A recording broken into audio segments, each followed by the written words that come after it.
I'm keen as ever at this stage, 6 months after the invasion, just to get your take first of all on the state of the war now. Well, there are three types of problems in the world. There are simple problems. Baking a cake is a simple problem. You follow a recipe. There are complicated problems. Going to the moon is a complicated problem, but it has process steps. But war is different. War is a complex problem.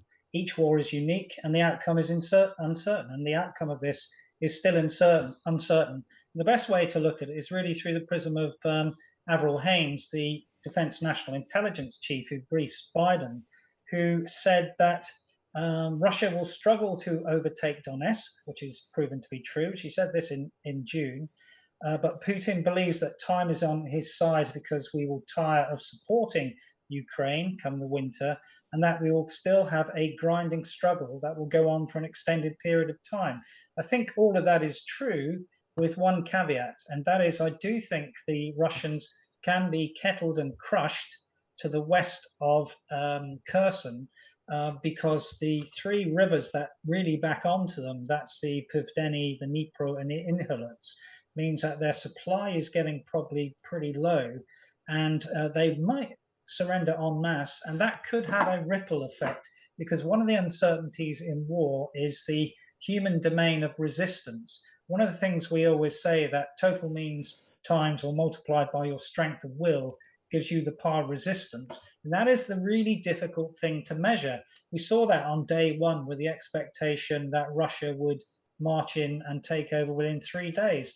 But they failed to understand, will the Ukrainians fight? The answer was yes. How will they fight? Very well. And will they continue to fight? Yes, they will. It is Mm. nations that fight wars, not armies. Okay, now give me your as it were strategic assessment of this. We heard from the Ukrainian president yesterday, Volodymyr Zelensky, in that address. He was talking to his people. Part of his job there is to keep morale as high as possible, to maintain that will to fight that you mentioned there just a second ago. Also send a message to the wider world and to allies that Ukraine has no intention of slacking off when it comes to the defence of its country. All the support that's being asked for is needed. Do keep on supplying it. But again, it is also argued, isn't it, that Russia, look, yes, they have been beaten back from that initial ambition, as you say, to take over the whole of Ukraine. That has been defeated, if you like. But what now? When President Zelensky talks about the aim being not just peace but victory, what would victory look like from your perspective?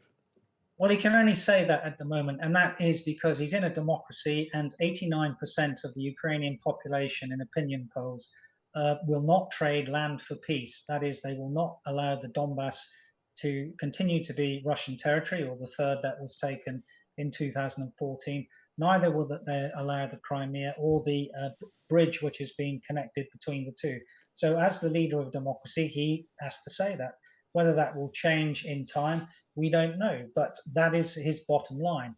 Can that be achieved? I don't think it can be achieved this year, but certainly in terms of the actions which have taken place in Crimea in the last few weeks, the uncertainty and vulnerability for the Russians in that part of the campaign at the moment puts them on the back foot.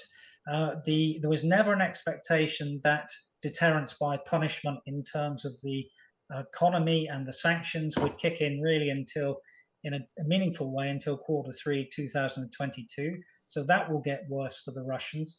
And of course, it will get worse for the Ukrainians unless they are continuing to be supported economically, militarily with equipment, the $3 billion of additional aid that the Americans gave yesterday, financially, diplomatically, all those things must continue. If they waver, then he will be on the horns of a dilemma, which is military are putting the Russians on at the moment, Yeah. not really knowing whether to go into the Donbass or the south as their main effort, as we say in military circles.